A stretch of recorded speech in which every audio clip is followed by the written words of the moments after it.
नमस्कार आदाब, आप देख रहे हैं द जस्टिस हिंदी। देवरिया से एक ऐसी खबर सामने आई है जिसने प्रशासनिक कार्यवाही के बीच मानवीय भावनाओं को भी सामने ला दिया है। जब देवरिया में एक मजार पर बुलडोजर कार्रवाई की खबरें फैली तो गोरखपुर में रह रही एक मां का दिल कांप उठा।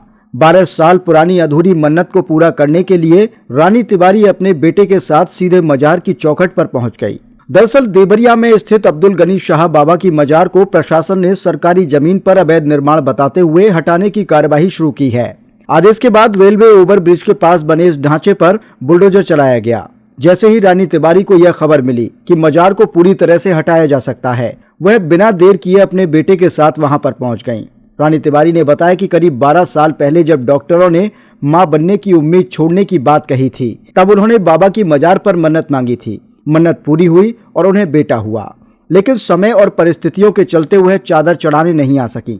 जब मजार हटने की खबर सुनी तो उन्हें डर लगा कि कहीं अधूरी मन्नत दिल पर बोझ न बन जाए। उन्होंने मजार कमेटी को चादर के लिए पैसे दिए, दुआ मांगी और भावुक होकर कहा कि अगर मजार हट जाती है तो वह मन्नत पूरी नहीं कर पाती, तो यह कसक उन्हें जीवन भर परेशान करती। फिलहाल मौके पर स्थिति शांत बनी हुई है और कोई कार्रवाई नहीं हुई है, लेकिन यह घटना दिखाती है कि कानून और प्रशासनिक फैसलों के बीच लोगों की आस्था और भावनाएं किस तरह जुड़ी होती हैं। एक मां की 12 साल पुरानी मन्नत ने इस बुलडोजर कार्यवाही के बीच इंसानी जज्बातों की एक अलग ही तस्वीर पेश कर दी।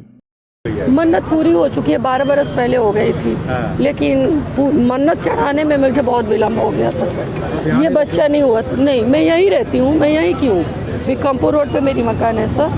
तो ये जब पैदा नहीं हुआ था तो डॉक्टर ने मुझे बोल दिया था कि मतलब मैं मां नहीं बन सकती। तो मैं यहाँ पढ़ाती हूँ, जोनिया में पढ़ाती थी। तो उस समय तो मेरे साथ एक टीचर थी हीना, वो उनका रमजान चल रहा था। 12 बरस पहले की मन्नत अब पूरी हुई है कि अब आज जो है आप चादर चढ़ाने? नहीं, पहले जो है 12 बरस पहले ही पूरी हो गई थी। लेकिन चादर चढ़ाने जब मुझे पता चला लग गया चादर चढ़ाने। सॉरी सर, उसके लिए मैं तो बहुत रोई हूँ, भगवान से माफी मांग के आई। आज आई है, क्या वजह है आज ये कार्रवाई हो रही है?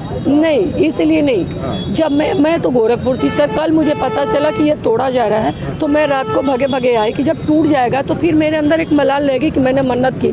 कल को मेरे बच्चे को कुछ होगा तो मुझे ये बात खटकेगी कि हो सकता है उस वजह से हो रहा हो, तो चढ़ा देंगे तो मन को एक तसल्ली हो जाएगा, विश्वास हो जो पूरा हो जाए। क्या नाम है आपका? रानी तिवारी। मैं पापा के पास आई थी जब मेरा बच्चा पहली बार वाटसन हो गया था। मेरा डॉक्टर ने मना कर दिया था आपको कोई बच्चा नहीं होगा।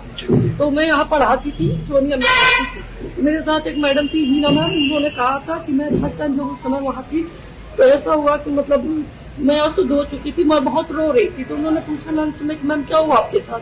उन्हें कहा था ऐसी ऐसी बात है। बोली कि उस समय रमजान का महीना चल रहा था, तो बोली कि मेरे साथ आपको यकीन होगा तो चलो।